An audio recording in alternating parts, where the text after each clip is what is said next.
But welcome to Using Technology to Strengthen Reflection. Today, I would like to start off with everyone introducing themselves through the chat box, your location and role, and how do you currently use technology with young people? It could be inside or outside of service learning. So send it through the chat box so we can know who is with us today. While you're doing that, I'm going to introduce myself. I'm Lana Peterson. I am the Professional Development Manager for Training and Technology at the National Youth Leadership Council. I do most of our training for youth and adults on service learning, both in person and online. And with me as our webinar producer is Marcus Penny, our GSN Communications Coordinator. So I'll wait for people to introduce themselves through the chat box.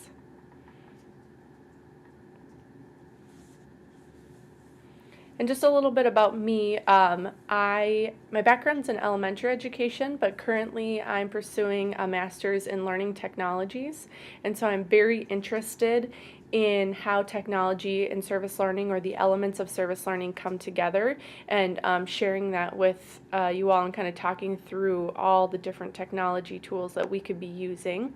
So Chelsea is here, a service learning coordinator at Children, Inc. in Cincinnati, Ohio. They encourage teachers to incorporate technologies in as many ways as possible during the service learning projects. Marcus, technical questions send straight to him or all participants. Anne, Michigan advisor to youth groups. Kids do presentations with PowerPoint or Prezi, trying to keep up with them. There's a lot to keep up with. Laura is a service learning resource teacher for Fairfax County Public Schools, works with K-12 teachers around the county to plan service projects, currently primarily through Google Apps and Blackboard to communicate with young people. Awesome. Google Apps is a great platform.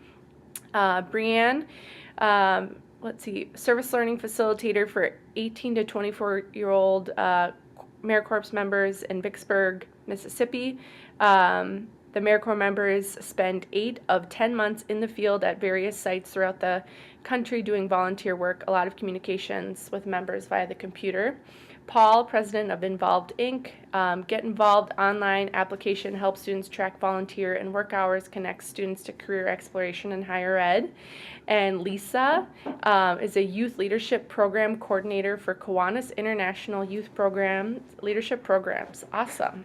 Welcome. I know we have a few other people as they start to introduce themselves. Steve, Penfield, New York, president of Kids Miracle Making Club, service learning organization for kids ages 5 to 12. Use technology for service learning projects, and club members are currently using Minecraft to build and fundraise for a new children's hospital. Ooh, I'd like to hear more about Minecraft. That's not a tool I've heard about yet. And that brings up a good point. If you have some tools that you'd like to share today that could be used within a service learning project, we would love to hear about them. Kayla serves as an LGBT adult coordinator for GLSEN Pittsburgh, creating safe schools for youth K-12. Awesome. Well, keep introductions coming. I am just going to get onto our agenda. So I want to make sure we talk about what quality reflection is, because we know that, just by using technology in the classroom doesn't mean that it's going to be quality. And there is a right way to do reflection, and there are some research-based proven strategies that you can use. And so we want to make sure that the pedagogy or your strategy is correct first before we focus on the technology too much. And then if you've ever been on my webinar before, or you've seen past presentations of just when I do a general service learning and technology webinar, you know that I tend to kind of blitz you with a lot of tools because there is a lot to share.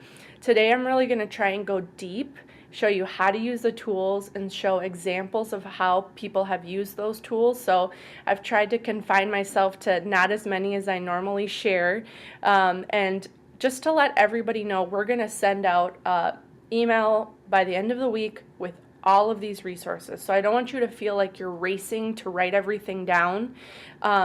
we will send everything out, including all the documents. We'll also include any resources that are sent through the chat box as well. So if we come together as a community and kind of build up a platform. And I would encourage you to go back and watch on the Generator School Network, which we'll talk about as well, a past webinar I did on just service learning and technology, because there's a lot of other resources. Another thing I want you to know is that the resources I'm sharing today, I am not being paid to share them whatsoever. I choose the resources based on talking to educators that I work with or that I go to school with, or the students that I work with as well, and what tools they like to use. So this is not a commercial, and my preference is for tools that are free or have a free version, because I think that's a great place to start. And so I'm just putting that out there to the world, that nobody's twisting my arm on what I'm choosing to share. And then I just want to make sure everybody stays tuned to some exciting announcements at the end of this webinar that we're eager to share with you about some upcoming updates and events that are happening. And if there are any questions throughout the webinar, please send them through the chat box for me, or a technical question for Marcus. Lisa's having audio issues cutting in and out. Is anyone else having those issues? I'm gonna wait a second. Is everybody? No. Lisa, maybe it could be an internet connection, or you may, I don't know if you're currently on the phone, but you can use the call-in number and Marcus can send you that information as well. That will make sure that the audio doesn't cut out. So just to share NYLC service learning definition, so that when I refer to service learning, you know the context in which I'm coming from. So we see service learning as an approach to teaching and learning in which students use academic knowledge and skills to address genuine community needs. And so that academic skills and knowledge isn't always what happens in a traditional K-12 classroom. Maybe that knowledge is how to be a strong leader, how to be civically engaged. Maybe that's character knowledge as well. So thinking holistically about the approach, we know service learning looks different in different contexts. And then, the foundation of service learning is really the K-12 Service Learning Standards for Quality Practice, which were published by the National Youth Leadership Council in 2008. These are the 4 standards, or the 8 standards, excuse me. Today we're going to be focusing on reflection, but I think that a lot of these tools really would support many of the K-12 Service Learning Standards, and we can talk about that as we go on. Today I'm mainly going to be talking about reflection, but if you need a copy of these standards or the indicators that go with them, please go to nylc.org, and there is a PDF version that you could download at any time and print out as many copies as you want for whatever teachers or students that you work with. So reflection. The definition of reflection is that service learning incorporates multiple challenging reflection activities that are ongoing and that prompt deep thinking and analysis about oneself and one's relationship to society. And reflection is actually often used within a service learning project to do some sort of assessment on the student. Maybe you're assessing where they're at emotionally with the experience that they just had. Maybe you're reflecting to make sure that they understand the content. Sometimes it's really informal, like you're just doing a quick go around the circle and share what you're feeling. And sometimes it's a little bit more intense, or it's a large final project. So today I'm going to go through first the indicators for reflection. So what does this mean, right? And I want you to think about the next 5 indicators that I'm going to share, and I want you to think, reflect, and I'm going to ask you for your reflections after we do this activity, which of these indicators that you feel you're strong in. So related to reflection, what do you do really well? And really, where could you grow more as a practitioner? Or if you don't work directly with young people, seeing what's happening in the programs that you work indirectly with, what's happening well, and maybe what can be strengthened. So, the first indicator is that reflection includes a variety of verbal, written, artistic, and nonverbal activities to demonstrate understanding and changes in participants' knowledge, skills, or attitudes. And a lot of people turn to the multiple intelligences, Howard Gardner's multiple intelligence for this, and looking at the different learners. I would say that technology is a perfect tool in order to try and get those different types of activities happening. Some students will approach it from more of an artistic context and more, some of them will be more straightforward, but the technology tools that are at your fingertips allows you to let students choose. How do you want to reflect on what happened? What tool would you prefer to use? How would you like to share what happened within these experiences? The next indicator is that reflection occurs before, during, and after a service experience. And so really you want to be thinking about that initial reflection as a preflection, right? So what do students think before? What's their angle? What's their position on things before they start experiencing and learning? Just so that they can really grow. Some people do this with a KWL chart. What do you know? What do you want to know? And then as you go, what are you learning? I've shared here the IPARD cycle. The IPARD cycle is a student inquiry model during a service learning project. So once the teacher has decided, or the educator, what they want their students to know and how they're going to assess whether they know that, you would bring them through this IPARD cycle. So you would investigate the issue, what's happening currently, how do community partners feel, you plan and prepare based on everything that you've learned on how you're going to take action. Then the action would happen, and just to point out, although it's pretty obvious, the action is a small part of this larger circle. And a lot of us focus a lot on the action and just the service itself, but really it's a large process. And then there's the reflection piece, which the IPARD cycle is a little misconstrued, because if we're doing reflection before, during, and after, then it shouldn't just happen at one part in the cycle. But for play's sake, we'll keep it there. And then demonstration. So after they've gone to this project, they reflected on what they could do better, they're demonstrating their knowledge and presenting it out to community members or to each other, different partners that they have. And so reflection really should be happening throughout this cycle, and there are a lot of great tools that can support that, so that you're not having to constantly think of different reflections strategies every time. And you can really see the growth throughout the cycle. So the next indicator is that reflection prompts participants to think deeply about complex community problems and alternative solutions. So challenging reflection typically means that the activity goes beyond the basics of summary of events and examination of feelings to prompting more advanced thinking skills such as analysis, problem solving, and critique. If you're asking your students just to basically say what just happened, they're not really deeply thinking into what's going on. So, really making sure that you're asking them those open-ended questions that's going to challenge them in their thinking, and that there's not just always an easy solution to that problem. The next piece is that reflection encourages participants to examine their preconceptions and assumptions in order to explore and understand their roles as responsible citizens. And so back to that preflection, you kind of don't know where you've been unless you're reflecting along the way and seeing that growth. Well, before, when I came into this issue, I thought that people were just homeless because they were lazy. And now that I've learned all about the struggles in our economy and what's happening to families and the support there is for low-income people, I realize that that's truly not the case. But really letting students see where they're coming from.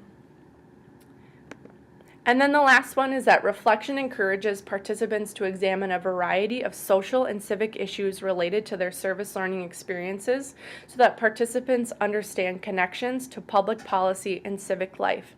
And for me, what this means is, how does your reflection transfer into other life activities and issues that are happening, right? So if you are doing something somewhat in isolation or kind of a place-based reflection, what does that mean for the grander scope of society? How does that apply greater than just this conversation? And I just want to share something from a literature review that Shelley Billig and Lisa Fredericks put together in 2008 on reflection. Cognitive challenge is typically defined as presenting the learner with a problem or situation that a learner cannot tackle with his or her current existing cognitive structure. And many of the studies on cognitive challenge, researchers also describe prompts that engage students in metacognition, defined as thinking about their thinking, or being conscious of how one's thinking and reasoning process. Challenge within service learning context also involves relating experience to various social and civic issues in order to understand the connections. So this really speaks to kind of taking it outside of your reflection right there. And I chose this picture. I find it interesting. I just think of the era of the trifold. You know, we're slowly going to see less trifold board, presentations, because there's so many other ways to present out what students have learned and reflected on. And once you're done with the trifold board, someone's got to take it home, and eventually you're going to throw it away. But if it's a reflection within technology, I mean, that can last on forever. I don't know if you've ever heard of the organization World Savvy. It's an awesome project-based organization, and I did some judging of student projects, and students got to choose a trifold board, or they got to choose to make a website in one of these classes. And I said, why did you choose to make a website? And he said, well, eventually they're going to throw that trifold board away, but I know how to I'll have my website forever. And I said, well, now that you know how to make a website because of this project, do you think you'll ever make one again? And the student said, absolutely. So it kind of, those skills that they've learned as being a part of that reflection, they'll be able to use for a very long time. So I asked the question that I prompted you before I kind of shared those best practices in reflection. Share with us through the chat box which of these indicators you're strong in. What makes your reflection activities with youth effective? What do you currently do that you know is making a difference within the reflection with your young people? And I'll give you a few seconds to respond here.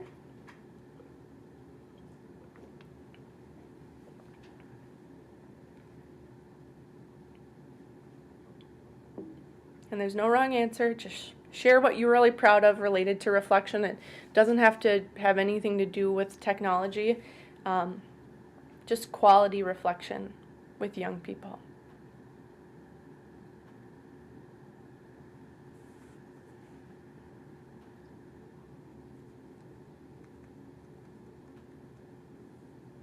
So Sarah says that she utilized online reflection forums through the content management system.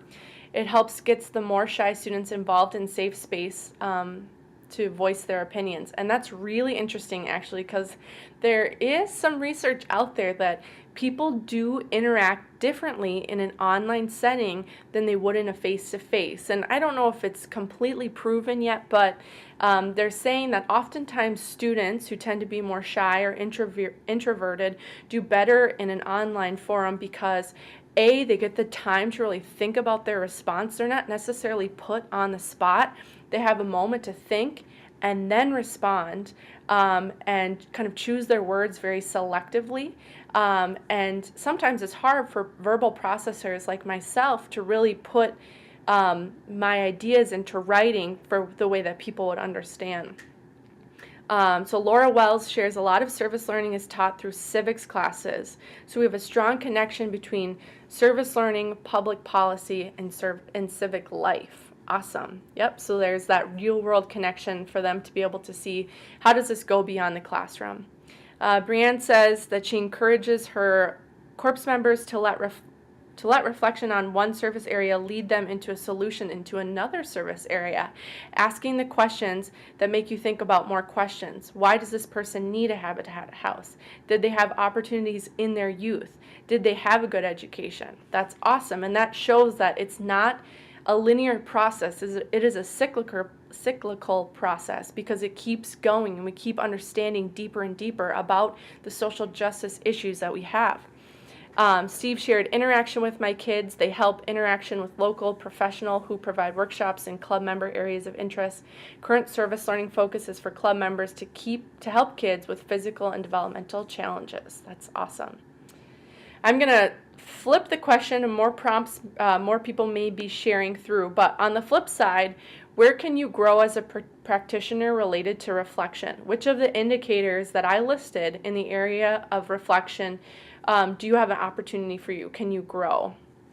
And Paul shared in that students present to parents and siblings on fire safety, water safety, and they had to visit fire departments, work with a YMCA lifeguard, and research abuse in their ethnic group.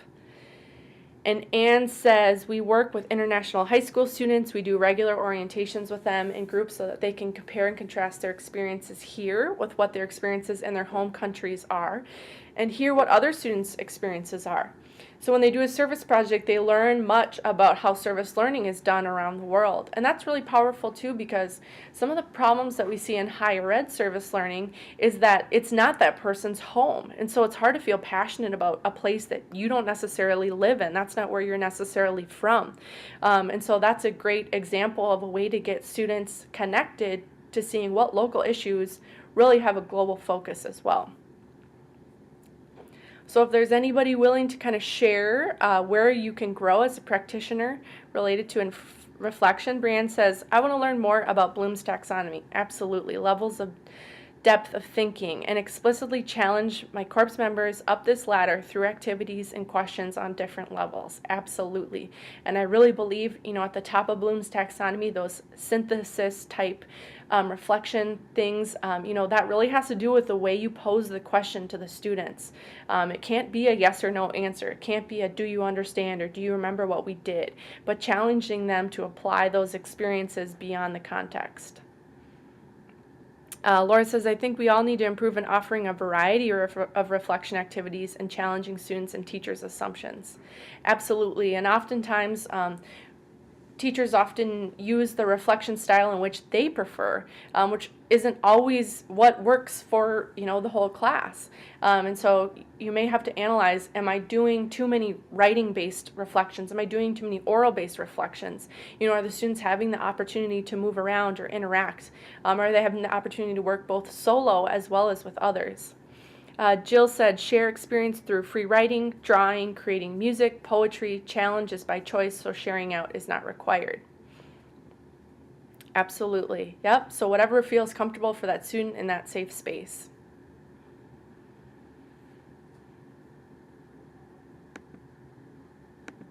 All right.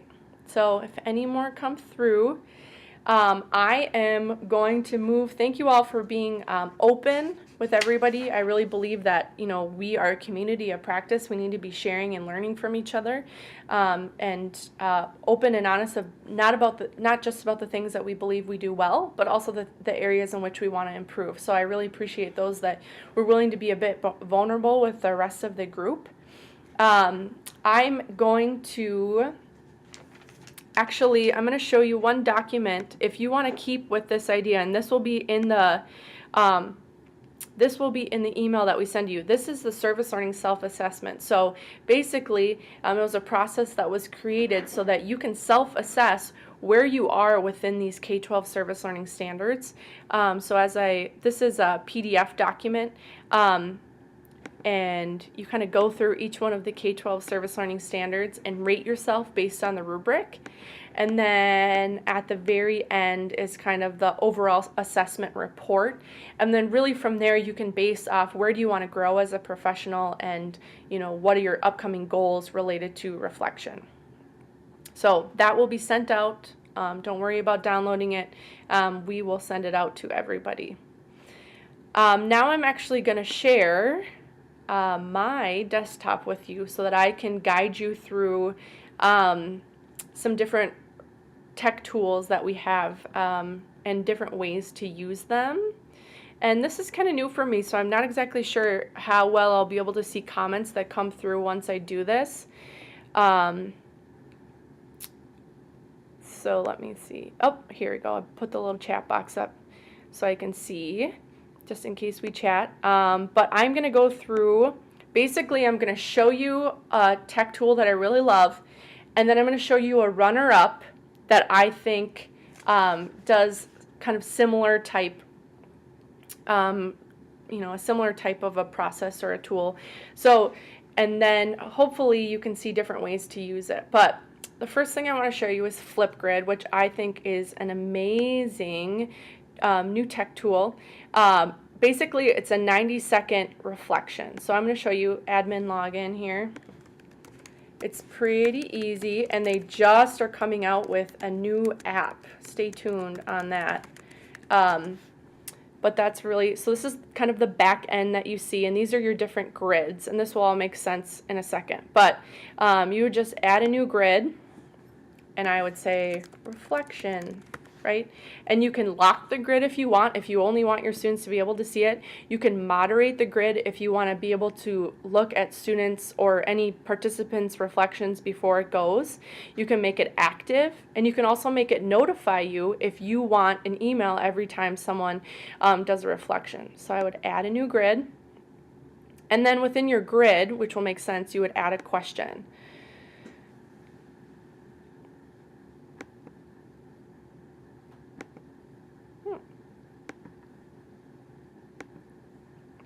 Kind of locking up on me right now. I'm not really sure. Okay, so we'll, so this is within your grid. So you click on your grid, and that is, let's see. This is new, sharing the desktop, so we'll see what happens.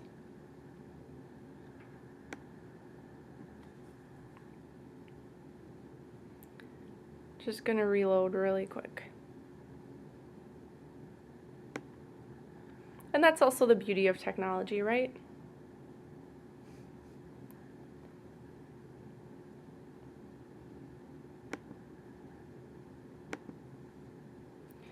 So basically you would add a grid, and then students are able to put in a 90-second submission of their reflection. So we've done this for contests in the past, if you've ever participated in one of our contests, and that you would share through kind of your Flipgrid.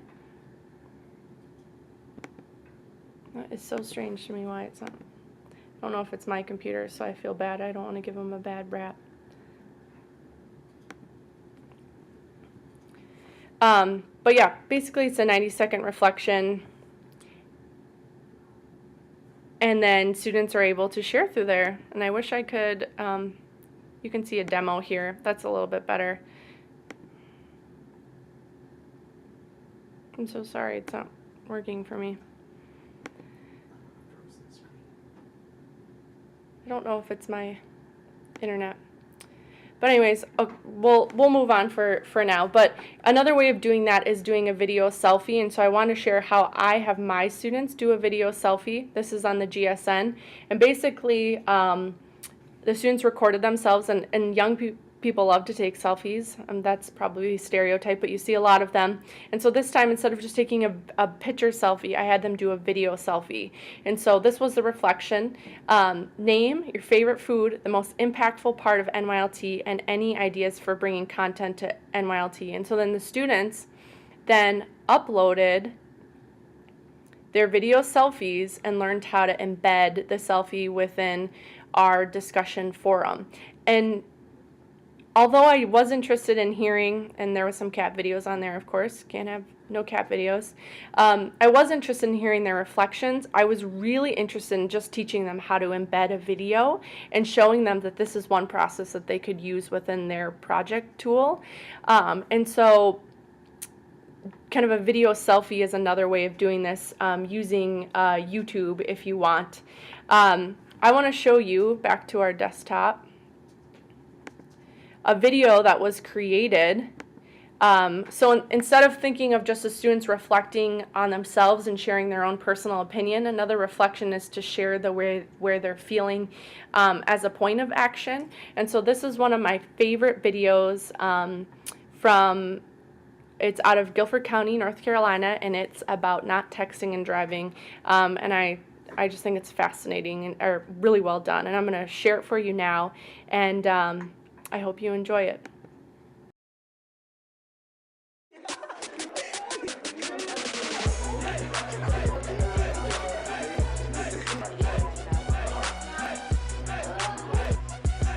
Oh, Kenny keeps calling me, won't leave me alone. I can't believe he lied to you like that.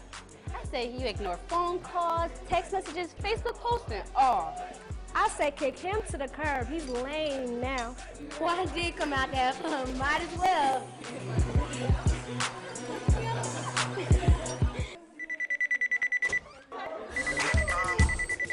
Hello? Hey, where y'all at? Everyone's here already. Yeah, we're on our way now. Let me talk to her. Hello? Hey, y'all need to hurry up. We keep waiting on you to watch these movies. Okay. Tell them to hurry and be safe. Brittany said hurry up and be safe, all right? Yeah, we will. Okay, bye.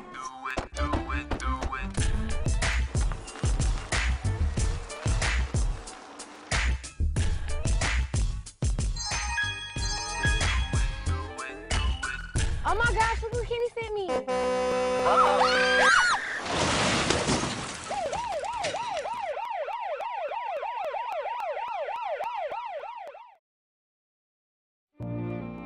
My friends died in a car accident because of texting while driving. I'm the only survivor of this tragedy. 1 in 4 teens have admitted to texting while driving. About half say that they have been a passenger while the driver has texted. In 2008, about 6,000 people died in America due to distracted drivers. For every second someone looks down at text while driving 70 miles per hour, they travel more than 100 feet. We all are affected by texting while driving. Please tell your friends and families to stop texting while driving. Help us save the lives of our mothers, The lives of our daughters and sisters. the lives of our fathers, The lives of our sons and brothers. The lives of our aunts and uncles. And all the lives of our special loved ones. It's time to end this massacre. It's time to create a solution. We cannot do this alone. Pledge not to be textually active while driving.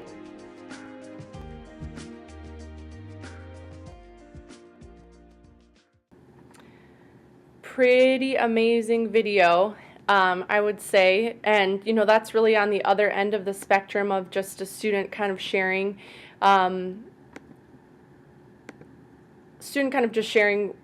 what they're feeling, or you know, after an activity, but really combining reflection with action. So sorry, I got Flipgrid back up. I think it was my internet, so I don't want to blame them. But you would click on the grid that you have, and then you would add a new question. So I would say, how do you reflect with students? And then add your question. And then, if you want, you can go straight to your grid. And this is what it looks like. So you would send this, oops, I must have gone too fast. So you'd send this grid to your students, and then they can go and reflect when they are ready.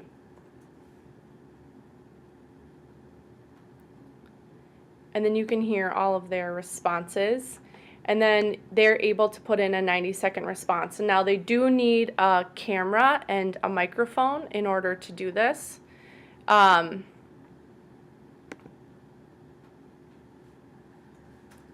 so that's another tool, but I'm not going to belabor it any more than I already have. So I'm going to move on to my next tool, and that's Kid Blog. And reflecting through technology, overwhelmingly, we see a lot of people going to blogs and turning blogs into e-portfolio. And Kid Blog is an amazing tool. It was created by a teacher in Minnesota, which I feel especially proud of, for teachers and classes. And there is a completely free version of Kid Blog. If you want to have 50 students and then one teacher and a few classes, it's free. Anything above that is incredibly reasonably priced. I can't even explain to you. If you go to the pricing, it's just out of control. But this is Kid Blog. This is kind of the back end piece again, looking at Kid Blog. And so you have your classes, and so I have 2 different classes that I have on here. And so I can go to the control panel of my class, And then it kind of shows you the different posts that you have, and you can manage the files, and it shows you how much space that you have within there. And then what you would do is you would add users to this. And so you can click on users here, and then that's when you can add your students too.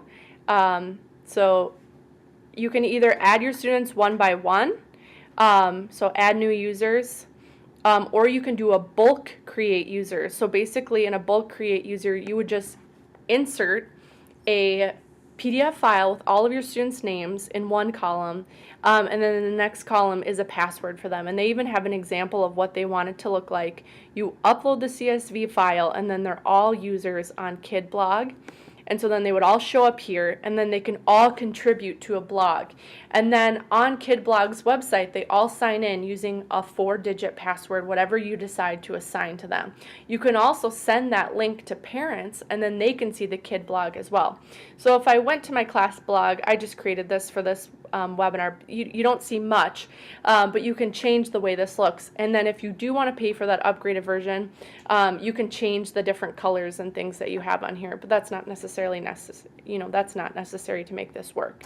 And so blogging is a great way to do reflection within a class. I want to show you some resources that I found on blogging. So if you want to do it a little bit differently and you want to have more control, or maybe it's not developmentally appropriate for the age of students that you work with to be signing up through a computer or keeping control of their password. This teacher created a blog on EduBlogs, and then she created basically a category for each one of her students. And so then when the student in their early elementary had a response to the blog, she would then put it in for them and just categorize it based on whatever they wrote for their name. And so that a parent could go straight to Emma's stuff and see exactly what Emma wrote for the day. And so that's another way of doing it if you want to keep it a little bit more concise. It also, that's another way to keep it so that you don't have to give any student's identity away. You don't have to do that with KidBlog either, because all of the pages can be private, but you would just use their first name, and you don't need to use any pictures at all either. So that's an example of a blog, and there are a million examples of awesome student blogs out there. I am going to send to you this link from Edudemic, and if you aren't, if you're on Twitter, and you should really follow Edudemic, I find a lot of my resources from them. But they have all these different blogs for classrooms to show how you can do this. So I'm going to send this link through if you want lots of examples. And then there's also a great article from Edutopia on how to use blogs and turn them into e-portfolios, how often you have them post, and some different responses from educators who currently use blogs. So I'm going to send that forward for you as well. So that's a little bit on blogging. You could do a blog after each one of your activities, or you could do it once a month or whatever meets your needs. You can have students work collaboratively. It doesn't have to be a writing blog, and we can share. I'm going to share some of the other things that you could upload to your blog, but it's a great way to see also that student preflection and then post reactions as well. The next tool that I got overwhelmingly told that I needed to share was Padlet. So it's very easy, very simple, straightforward. You can see it's a very clean design, which I appreciate. We give you the blank wall, and you put anything you want anywhere. Simple yet powerful. And so you basically go to build a wall. And so this is this blank wall, right? And you would just literally, you can add things to the wall, or you can drop pictures. So I'm just going to use this picture here. You can just drag it right in here, and then the picture is up on the thing, and you can write, your students can write this, write a little response, hello, this is my dream, and you can create those links into hyperlinks, and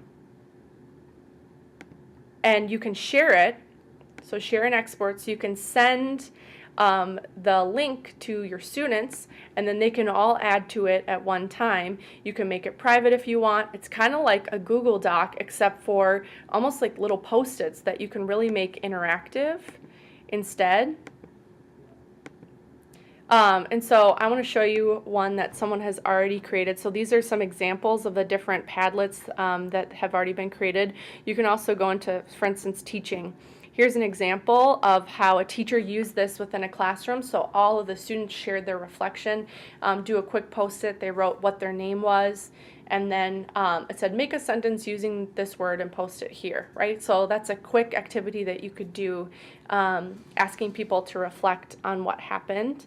And then I'm going to show you another tool. So that's Padlet. Very, very, very recommended by the teachers that I work with. I don't know if anybody's ever heard of a back channel, but if you're ever doing a presentation or listening to a speaker, or if you just want to have kind of a chat room for basically your participants to talk through, this is Today's Meet. And Today's Meet is just basically a chat room that you can create, and it's a private chat. So you name your chat Reflection, and then you can delete the room in however long. Now it's important to tell your students that you can see everything happening in the chat room, and then it also be exported at the end, so for them not to be doing anything that they wouldn't be proud of. And so then you would create your room, and after creating your room, so you see this is your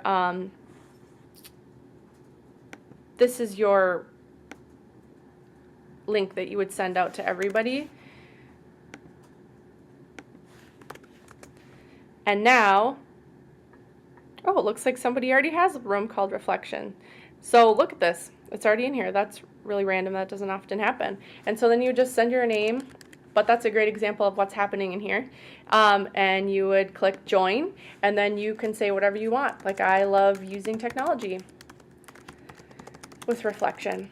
And the other night when I was actually in class, someone was doing a presentation, and they opened up this back channel so that we could talk and ask questions without kind of interrupting her presentation. But then she had somebody in the class moderating this so that she could go back at any time and really see what people were talking about. So this was a great way to have interaction within a presentation.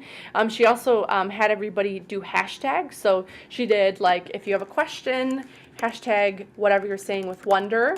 If you're really amazed by something, you could say awe, or you can have agree. And so that you're kind of having streams of different things that you want to talk about together. So that is Today's Meet. It's very simple to use, and then you can close it down when you'd like to. So I want to move on to some other tech tools, actually. And the first one I want to show you is moving on to podcasting. So podcasting is a really, really fun way to almost have your students or your participants basically create their own radio show. And Audacity is a free, so this is actually a program you're seeing. It's a free download at any time. It's very simple, straightforward in how to use. If you understand the record symbol and the play symbol, and you can cut out things that don't sound well, or if the audio isn't as great. You don't need to have any fancy equipment to use this, just a microphone. But it was a really fun activity that I actually did in creating a podcast on some sort of topic. You can use this to teach the students about a topic, or you can have them reflect through the topic, but it's just as easy as pressing the record button, and it starts to record everything we have. Maybe they're doing a digital storytelling project, and maybe they're doing a project where they're interviewing someone within the community, and they want to have that recorded piece to be able to look back on. And so that any time you can cut it, and you can add MP3 or any sort of music that you have and you want to be a part of it. So that's Audacity. Now that's a free download, but if you do have a Mac computer, you have GarageBand on your computer. So if you were to bring up GarageBand, you can see your recent projects, or you could do a new project, and you can literally just select podcast and then title it whatever you want, and you can do the same thing. But this is on usually on most Mac programs, not necessarily on the iPad, but it looks a little bit different, but it all kind of works. So if you were going to do that, I want to show you an example. I'm going to not share my I'm going to show you another example of another teacher who has done this in her classroom. And listen to this. It's just a quick 45-minute podcast reflection used with 6th grade students after they did a mural. And I'm going to let it kind of speak for itself. In our Minnesota history class, we made a mural. Our dream statement was, "We as dreamers struggle and strive towards our dream of peace." When people see it, I hope they can make their own interpretation of the story behind it and how it connects to our dream statement.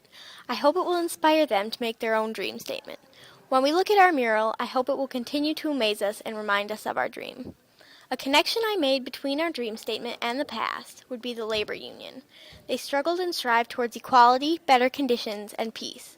I think and hope our mural would fit and please them as well. I think our mural was a great way to service Anthony and ourselves as well.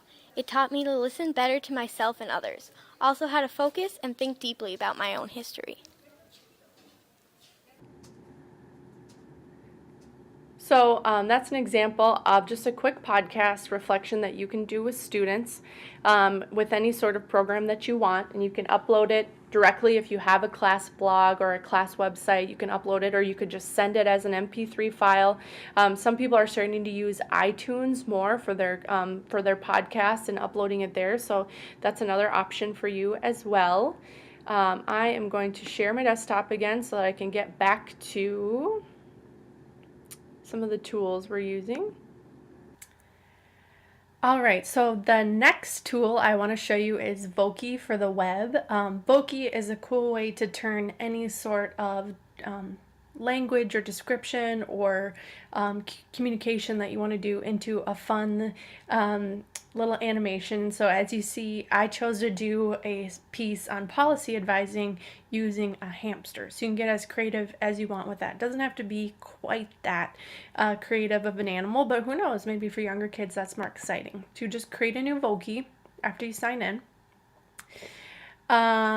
And from there, you can choose character style, customization, voice, and background. So there's a lot of choice for students, and maybe they'd want to choose a character that matches whatever dialogue that they're having this person say. And so these are all the different choices that you get to choose from, and then you just upload any dialogue that you have. And then once you create your Voki, you can actually embed it.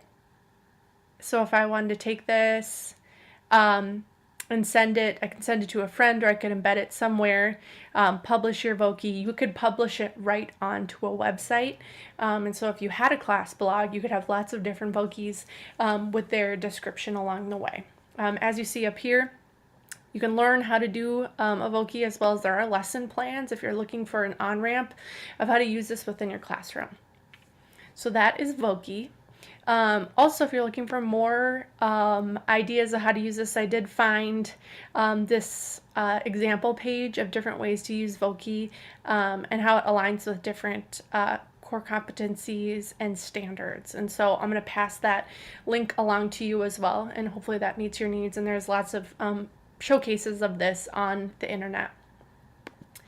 The next piece, kind of the backup to that, is Go Animate, and Go Animate has changed a little bit since the last time I have showcased it, but there is an option to sign up for free for individual users, but if you want to have your classrooms on there, there are plans and pricings for businesses and education, so it's not exactly as free as it used to be, but there is still an option.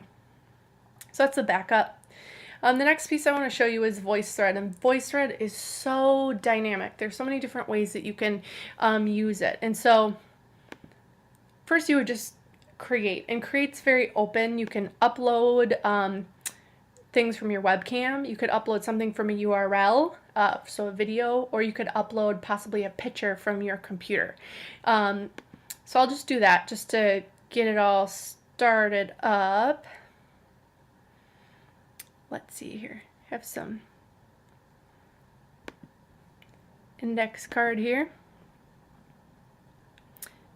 So uploading that picture, and then what you can do as it uploads is you can comment right on that picture. So I could use the comment like here, and I could start recording myself, or I could do a type comment too if I didn't want to record myself or if I didn't have a microphone. So students at National Youth Leadership Council. So it's a training we did, and then I would save it. And what I could do is I could send a link. I could share this, right, with somebody else, and then they can come in and they can reflect on my comment. You can see what I said, or you could use a video here. It's super easy to use. You can have multiple slides as well, just to kind of browse how other people have shared it. And then, of course, you can embed it somewhere. Wants me to save it. Good. It's not going to let me go unless I do that. So here's a lot of different examples of how you could do this in the classroom. You know, this, I believe, a bully-free zone, strategies to help young people. And so along the side here is the different commenters as well. So you can see kind of how they've shared those. You can upload your picture or not. And then you can keep going forward. So it's up to you. The next tool I want to show you is Animoto. Animoto is an awesome video creation tool, and there are free as well as paid for versions. And so you can create a video, a 30-second video, which will actually take a little bit of time to develop. But basically it already gives you the template so that you don't have to worry about the back piece of any of these. These are all the free ones that you can choose from. So you would go into the video.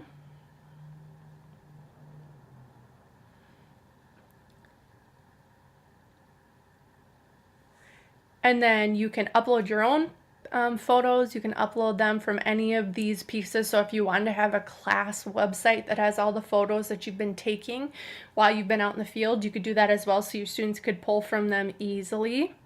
I'll skip this step for now, but basically this is just where you click to add slides, videos, songs. So this would be adding a video or a picture, where you could do that, or you could upload text. The text is limited, only 40 characters, and then a subtitle, which is 50 characters. So it's going to give that concise reflection piece. Can't really tell a huge story. And then after you create your video, you can add music, or you can choose from their music. So you could upload a song or choose the popular songs that you have to post that. So it's a great 30-second reflection to do with your students. The next tool I want to show, which is actually currently only an app, but I guess they're developing a beta version for online, is Haiku Deck. And so Haiku Deck, basically, you create your slides like a PowerPoint, but you would put your reflection into the slide, and then it comes up with pictures that match the text. So if you were doing one on mindfulness, so you would enter in your text, just again very brief, kind of like Animoto, and then it would come up with pictures that match keywords within your presentation. And so that's another option if you want to use it as a reflection. Sometimes in our face-to-face reflection, what we do is we have pictures all over the ground, and then we ask students to grab one of the pictures and describe how that connects to either the way they're feeling or what they're thinking about at that moment. And so this is a little bit more of a high-tech version of that. And then lastly, Flipgrid. Flipgrid is an awesome tool where you get to share 90 seconds of your reflection with the group. And so just wanted to share this tool with you. If you do have access to a camera and a microphone for your students, this is a great way. I think everybody reflecting, 5 minutes long can be a little bit much. But from the back end, this is what it looks like. And so what you would do is you would add a new grid, do a grid name, Tech Tools for Reflection.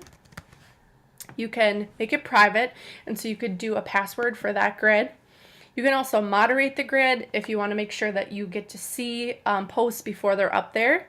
You can make it active right away, and then also to notify you as soon as people post. So I'll post that up there. And then you need to add a question. So you have a grid, but what do you want them to do once they're on that question?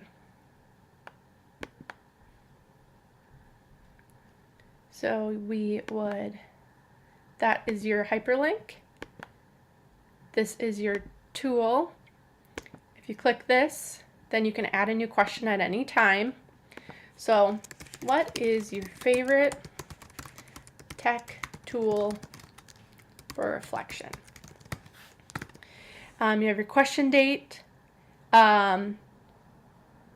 Is the question on once you add new question below? On, and then add new question. So once I go to my Flipgrid,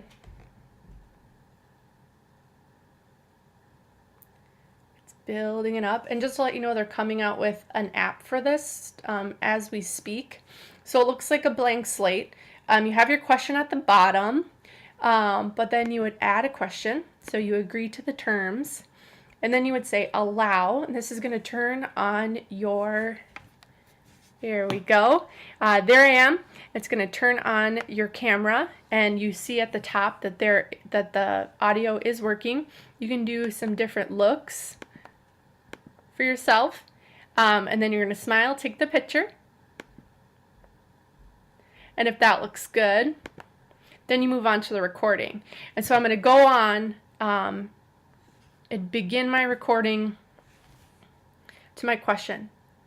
So I've shared with you today some of my favorite tech tools for reflection, but Flipgrid is by far one of my favorite reflection tools, and we often use it at NYLC. So I hardly used up any of my time, but I'll press stop recording. At 90 seconds, you would run out of time. You can listen to yourself if you want to check, but then you would just add your first name and last name, so you would know, and they could submit their video and then return to questions. And there's my video, so if somebody was interested in playing it, they could just click on it and it would play. You can see how many times it's been played and how many times it's been liked. So you can also sort by those pieces up top as well. So that is Flipgrid. We've also uploaded the research to support reflection, and we'll send that through, and we'll have links to all of these pieces as well, sending through the email. If you have any questions about reflection or technology, please send them through, or if you have any suggestions of tools that you'd like to view. I have this slide up right now because we have a fun announcement. If you're already signed up for our leader, you might have just gotten this information, but Sandra Day O'Connor, the first Supreme Court Justice, will be at the National Service Learning Conference. First female, sorry, not the first, not the first justice, the first female.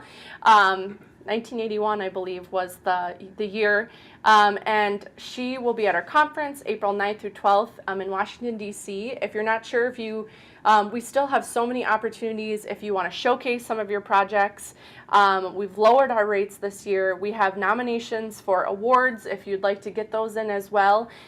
There's a lot of opportunity to still be somewhat of a presenter at the conference and participate, and so check out that website, servicelearningconference.org. And then the GSN, so this version of this webinar and all of the tools that go along with it will be on the gsn.nylc.org, and this is a great place to find out more information about anything related to service learning. And then lastly, I want to make sure that you save the date, Digital Learning Day. If you're involved in technology, Digital Learning Day is a huge day where everybody's engaged in sharing what they're doing related to technology, February 5th, 2014, and we're running a contest now between that date. Any project, reflection, or other content added to the GSN that showcases your students using technology somewhere within a service learning project, so it could be investigation, planning, preparing, reflection, action.